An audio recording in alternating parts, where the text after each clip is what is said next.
Tumaas ang bilang ng mga Pilipinong may trabaho nitong Oktubre. Batay sa report ng Philippine Statistics Authority, PSA, inaasahan namang magtutuloy-tuloy yan dahil sa masiglang economic activities ngayong holiday season.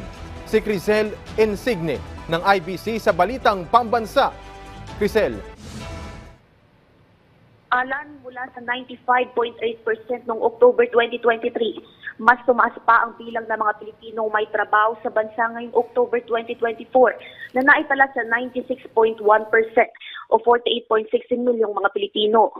Bumaba naman ang bilang ng mga Pilipinong walang trabaho sa 3.9% mula sa 4.2% noong October 2023. Habang ang underemployed ay bahagyang may pagtaas sa 12.6% mula sa 11.7% kumpara noong October 2023. Ayon yan sa Philippine Statistics Authority o PSA.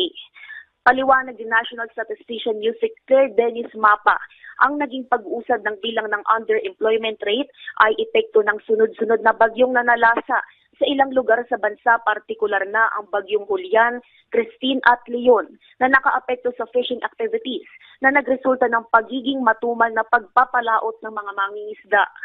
Bukod dito, ilang mga manggagawa rin daw kasi ang kinukonsidera ang pagkakaroon ng extra job na nagresulta ng longer working hours para magkaroon ng mas mataas na sweldo. Bagay na kabilang daw aniya sa tinatawag ng ahensya na invisible underemployed. Pagbibigay diin ng PSA, ang resultang ito ay inaasahan ngayong panahon ng tag-ulan. Pero pagpasok ng Disyembre, makikitaan pa ito ng mas magandang resulta na may mataas na unemployment rate dahil sa masiglang economic activities ngayong holiday season. Crisel Insigne ng IBC News para sa Balitang Pambansa.